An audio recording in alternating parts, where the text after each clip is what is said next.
Hello my dear students, I hope you all are safe at your home. Stay home and stay safe and give more attention to your studies. In the previous class we have learned the lesson The 100 Dresses written by Eleanor Estes. Adishesh, can you say who are the important characters in this lesson? Okay, good. Wanda Petronsky, the central character.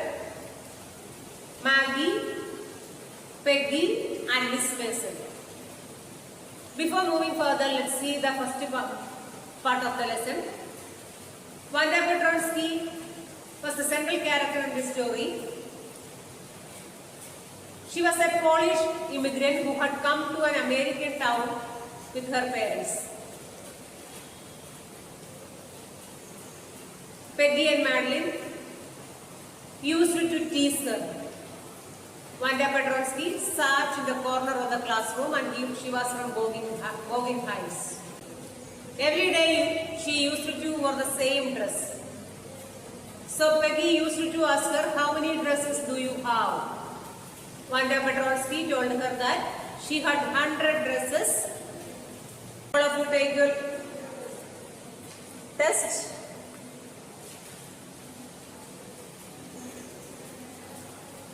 Oh no, every pair is different. All colors, all lined up. Peggy, who had thought of this game, and Maddie, her inseparable friend, were always the last to leave. Finally, Wanda would move up the street, her eyes dull and her mouth closed, hitching her left shoulder every now and then in the funny way she had, finishing the walk to school alone. Peggy used to tease Wanda Petronsky. Wanda Petronsky did not like to mingle with other students. She was coming alone and going alone. Peggy was not really cruel. She protected small children from bullies and she cried for hours if she saw an animal mistreated. Peggy used to tease her, but Peggy was not a cruel child. She protected small children from bullies. What do you mean by the word bullies here? Those who use their strength or power to frighten weaker people. And she cried for hours if she saw an animal mistreated. If anybody had said to her, don't you think that is a cruel way to treat Wanda? She would have been very surprised. Cruel. Why did the girl say she had 100 dresses? Anybody could tell that that was a lie. Why did she want to lie? And she was not just an ordinary person, else why did she have a name like that? Anyway, they never made her cry. Then actually Peggy was not a cruel child. Then whenever she protected small children from bullies and she cried for hours if she saw an animal mistreated. That point is very important, underline. But in this case, maybe other people asked her, why did you tease Wanda Petronsky? She used to say that it was not cruelty. Wanda Petronsky told her that she had 100 dresses, but every day she wore the same dress. That's why she was asking such a question. She told them. As for Maddie, this business of asking Wanda every day how many dresses and how many hats and how many this and that she had was bothering her. But actually Maddie did not like this. Maddie was poor herself. Maddie was also a poor child. She usually wore somebody's hand-me-down clothes. Maddie was also a poor child. She usually wore the hand-me-down clothes. Hand-me-down here means second hand. Used ones. Thank goodness she did not live upon Boggin Heights or have a funny name. But she was not from Boggin Heights and not have a funny name. Sometimes when Peggy was asking Wanda those questions in that mocking polite voice, Maddie felt embarrassed and studied the marbles in the palm on her hand, rolling them around and saying nothing herself.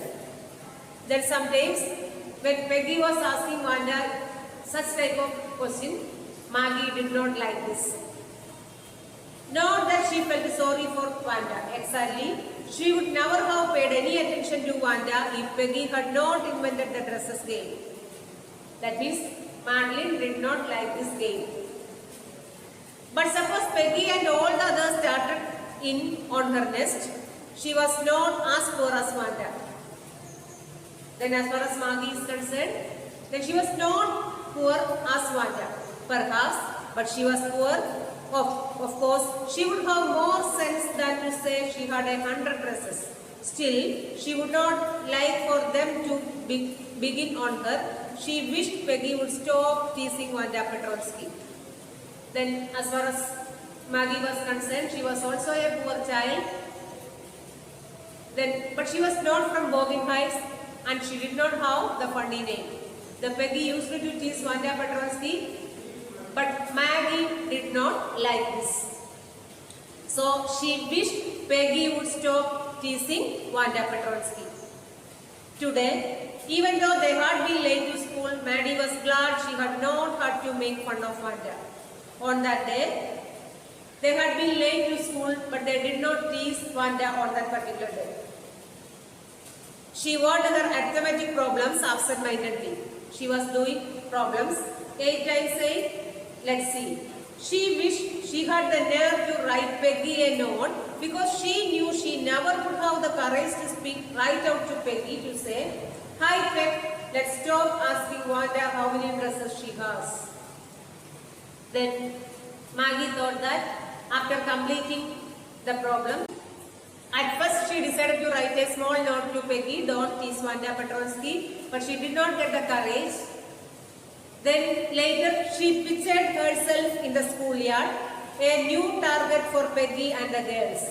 Then later she thought that next time Peggy and other students may tease Maggie also. How? Peggy might ask her where she got the dress that she had on, and Maddie would have to say it was one of Peggy's old ones that Maddie's mother had tried to disguise with the new trimmings so no one in room 13 would recognize it. Then at first she decided to write a small note to Peggy, but later she did not get the courage. Why? She thought herself in the schoolyard. Next time, Peggy and other friends asked her, "From where you got this dress?" That means Maddie used to wear the dress that she got from Peggy. Then what did her mother do? Her mother tried to disguise the dress with the new trimmings so no one in room 13 would recognize it. That means Maddie used the hand-me-down clothes of Peggy. If only Peggy would decide of her own accord to stop having fun with Wanda. Oh well, Maddie ran her hand through her short blonde hair as though to push her uncomfortable thoughts away. What difference did it make? Slowly Maddie tore into bits the note she had started. She was Peggy's best friend and Peggy was the best liked girl in the whole room. Peggy could not possibly do anything that was really wrong, she thought. At first she started something, but she did not get the courage to give that note to Peggy. Why? Because she pictured herself in the schoolyard. Next time Peggy and other friends asked her, "From where you got this dress?" That means Maddie used to wear the hand-me-down clothes of Peggy. So what did Maggie do here? Maggie tore the paper. Then as far as Peggy was concerned, she was a very good child.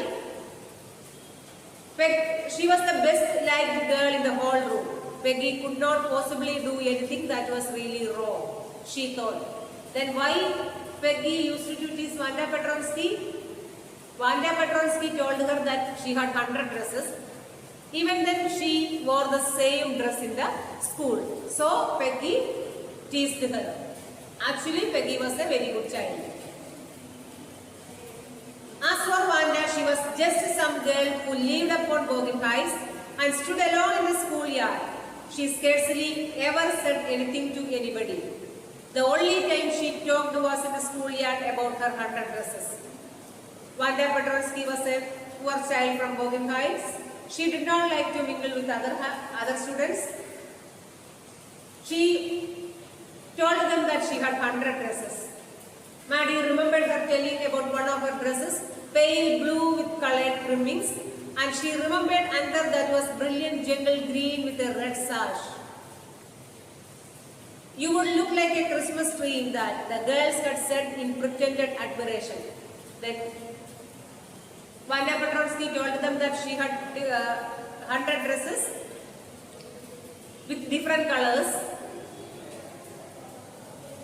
Thinking about Vanya and her 100 dresses, all lined up in the closet, Maddie began to wonder who was going to win the drawing and coloring contest.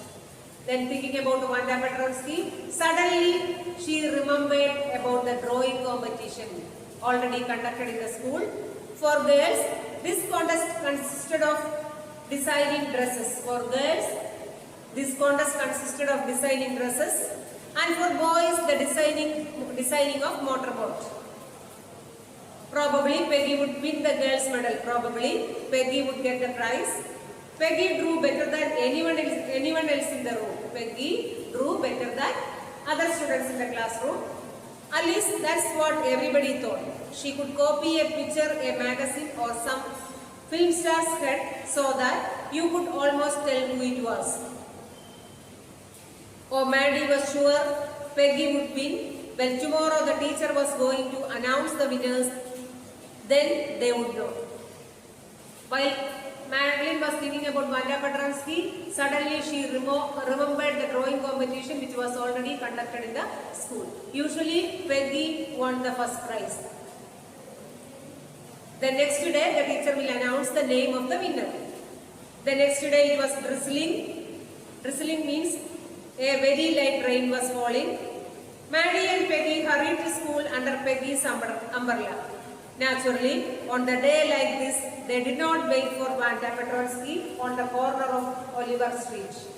The street that far away under the railroad tracks and up the hill led to Bobbin Heights. Anyway, they were not taking chances of being late today because today was important. On the next day, they did not wait for Vanya. Usually, they waited for Vanya for teasing her. On that particular day, that day was very important, so they did not wait for her. Do you think Miss Mason will announce the winners today? Asked Peggy. Peggy asked Madeline, do you think Miss Mason will announce the winners today? Oh, I hope so. The minute we get in, said Maddie. Of course, you will win, Peg. You will definitely win. Hope so, said Peggy eagerly. The minute they entered the classroom, they stopped short and gasped. There were drawings all over the room. When they entered into the room, they were really surprised. Why? There were drawings all over the room. There were drawings all over the room. On every ledge and windowsill, dazzling colors and brilliant lavish designs all drawn on great sheets of wrapping paper. There must have been 100 of them, all lined up. These must be the drawings for the contest. Then when we entered into the room, they noticed that there were drawings all over the room. Everybody stopped and whistled or murmured admiringly. As soon as the class had assembled, Miss Mason announced the winners. Jack Beckles had won for the boys, she said. And his design for an outboard motor was on exhibition in room 12 along with the sketches by all the other boys. Who got first prize from boys' side? Jack Beckles. As for the girls, she said, although just one or two sketches were submitted by most of the students submitted only one or two sketches.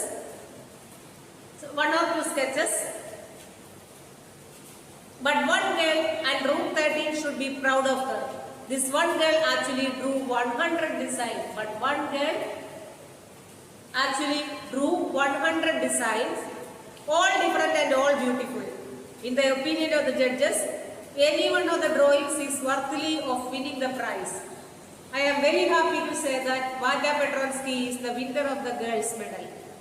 The teacher announced that Vanya Petronsky got the first prize from girls' side. Unfortunately, Vanda has been absent from school for some days and is not here to receive the applause that is due to her. But she was absent on that day. She has been absent from school for some days.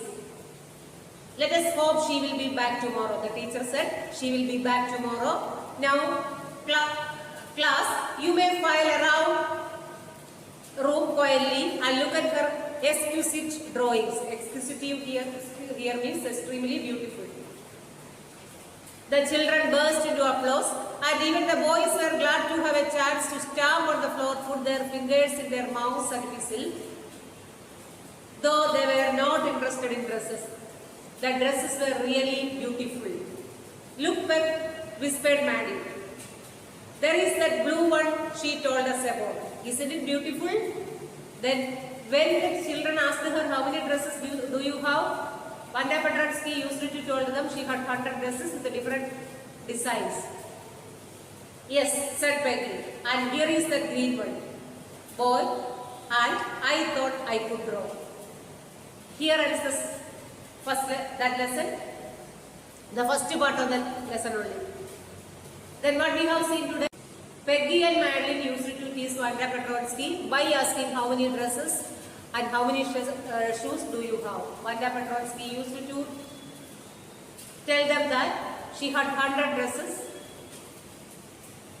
Sometimes Maddie was also a poor child. She used to wear the hand-me-down clothes of Peggy. Peggy was also a very good child. But in this case, Vanda Petratsky used to wear the same dress even when she told them that she had 100 dresses. That is why purposefully Peggy used to tease her.